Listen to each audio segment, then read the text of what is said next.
Let's try to pin down where you stand on the policies, on the issues, where you fit in the Democratic Party. We'll do a lightning round. If you can please, let's do some short answers to some big issues. Sure. It's a long campaign, plenty of time to get into more specifics. But let's start with the last Democratic primary. Where did you stand? Were you with Hillary Clinton or Bernie Sanders? Hillary Clinton. Okay.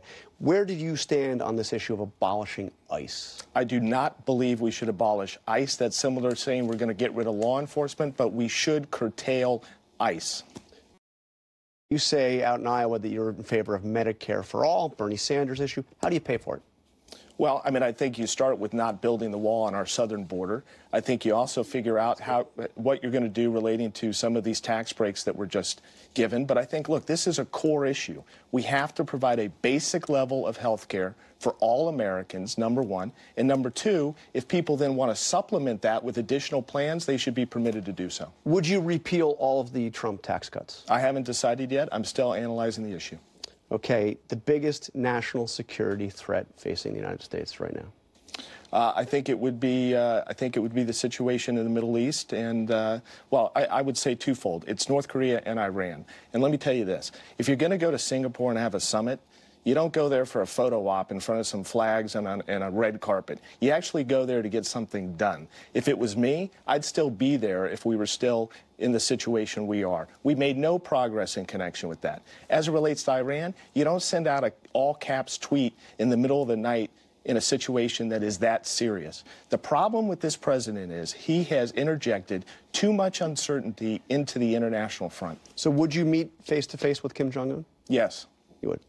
Okay, Absolutely. TPP, the president, one of his first actions as president, ripped it up. Would you try to revive it? I would try to revive it, but I would also try to revise it. Really? 'Cause a lot of Democrats thought that was that was a bad trade deal, bad for American workers. So you sounds like you're a free trade Democrat?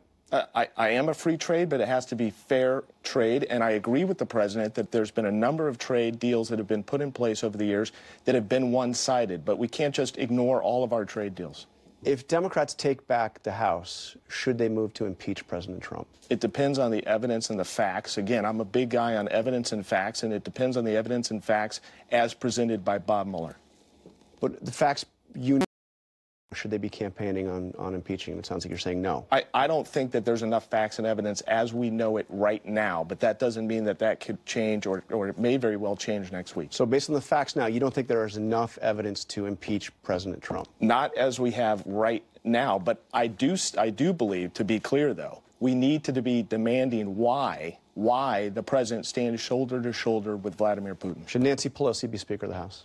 You know, I think that's a very tough decision. I think the House leadership is ultimately, in the House of Reps, is going to make that decision. I don't know yet.